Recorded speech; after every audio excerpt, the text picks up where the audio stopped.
Hello नमस्ते सबैजनामा तपाईहरुलाई मेरो च्यानलमा स्वागत छ। आउनुस् शेयर बजार सम्बन्धी कुरा गरौँ। आज तपाईहरुले थाहा पाइसक्नु भएको छ महिला लघु वित्तीय संस्थाले नाफा नदिने भन्दाखेरि सबैलाई चाहिँ आश्चर्य लागेको छ। यो चाहिँ आज अब महिला लघु वित्तीय संस्थानले नाफा नदिने भनेर भन्दाखेरि अलिकति लगानीकर्ताले आश गरेको ठाउँबाट नआउँदा नपाउँदाखेरि अलिकति दुःख हुने भन्ने कुरा चाहिँ स्वाभाविक हो। र अहिले महिला लघु वित्तीय संस्थानको चाहिँ कस्तो छ त अवस्था।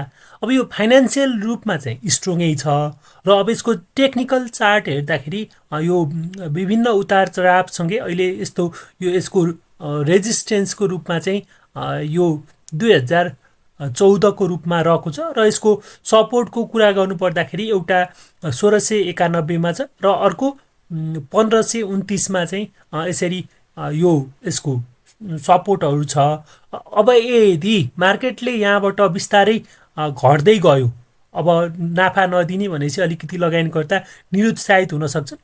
यसरी घट्दै गयो र यो सपोर्टलाई पनि ब्रेक गर्यो भने यहाँबाट तल आयो भने यो चाहिँ टाइम चाहिँ के गर्न सकिन्छ भन्दाखेरि यो लेभलमा आयो भने तपाईहरुले बाइ गर्न सक्नुहुन्छ।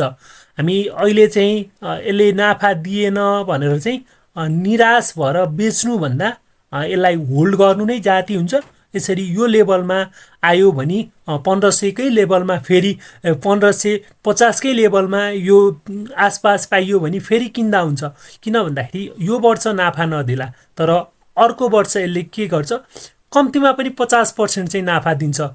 त्यति क्षमता भएको स्टक हो। त्यो भएर तपाईहरु पनि यो कम्पनी छ भने होल्डै गर्नुस्। होल्ड गर्नुभयो भने राम्रो हुन्छ। र अहिलेको स्थितिमा यसमा चाहिँ अलिकति गिरावटै देखिएको छ हैन। हामी इन्डिकेटरहरु पनि लगाएरै हेरिहालौं। एमएसीडी लगाएर हेर्दाखेरि म्यागडीले यहाँ चाहिँ के गरेको छ भन्दाखेरि सेलिङ प्रेसर दिएको छ। तपाईले देख्न सक्नुहुन्छ सेलिङै छ। यसरी अब नाफा नदिने भनेपछि फेरि यसमा सेलिङ हुन सक्छ। त्यतिखेर चाहिँ तपाईले सस्तोमा यो स्टक किन्ने अवसर हुन सक्छ। यो लोअर ब्यान्डमा आएको छ। लोअर ब्यान्डबाट यसरी बिस्तारै घट्दै गयो भने तपाईले यो स्टक किन्ने अवसर हुन सक्छ। यो एरियामा आयो भने तपाईले के गर्न सक्नुहुन्छ भन्दाखेरि किन्न सक्नुहुन्छ। मेरो विचारमा यो एरियामा फेरि पनि मार्केट यो एरियामा झर्यो भने तपाईहरु पनि आफूसँग भएको केही स्टक पैसा चाहिँ के गर्नु होला, यसमा लगानी गर्नु होला, नातिनु होला। अहिले धेरै कम्पनीहरुले नाफा नदिइराख्दा यसले पनि नदिनु स्वाभाविक हो। नाफा नदिँदाखेरि के हुन्छ भन्दाखेरि कम्पनी मजबुत हुन्छ र मजबुत कम्पनी तपाईको हातबाट नफुत्कियोस् र सस्तोमा आउँदाखेरि तपाईले अलि लामो समयको लागि यसमा इन्भेस्टमेन्ट गर्न सक्नुहुन्छ। र यो स्टक ब्रोकरहरु कुन ब्रोकरहरुसँग छ भन्ने कुरा पनि म तपाईलाई देखाइदिन्छु। यसरी यो 52 नम्बरको ब्रोकरसँग चाहिँ कम्तीमा पनि 1,10,771 किता छ। 28 सँग 22,667 छ। यसरी 19,290 77 ब्रोकर नम्बरसँग 16 ब्रोकर नम्बरसँग 10,404 छ। यसरी 9,833 यसरी छ। अब 34 नम्बरको ब्रोकरसँग पनि 4,783 किता छ। अहिले हामी आत्तिएर चाहिँ सेल गर्नु चाहिँ हुँदैन जस्तो लाग्छ। यसरी 45 को नम्बरले चाहिँ सेल गरेको छ। यसरी 45 ले सेल गरिरहेको छ। अरु एकदमै मिडियममा छ र यसको अवस्था हेर्दाखेरि हामीले यहाँ हेर्दाखेरि विकली बियरिश सेन्टिमेन्ट भनेर देख्न सक्नुहुन्छ। यो यसको मार्केट क्यापिटलाइजेसन अरु सबै ठिकै छ। आरओई रिटर्न अफ इक्विटी भनेको 5.66 छ। बुक भ्यालु पनि ठीक छ।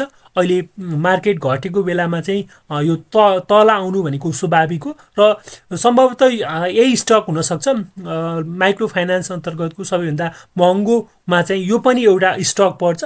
प्रमोटरको 60% छ र पब्लिकको भनेको 40% छ।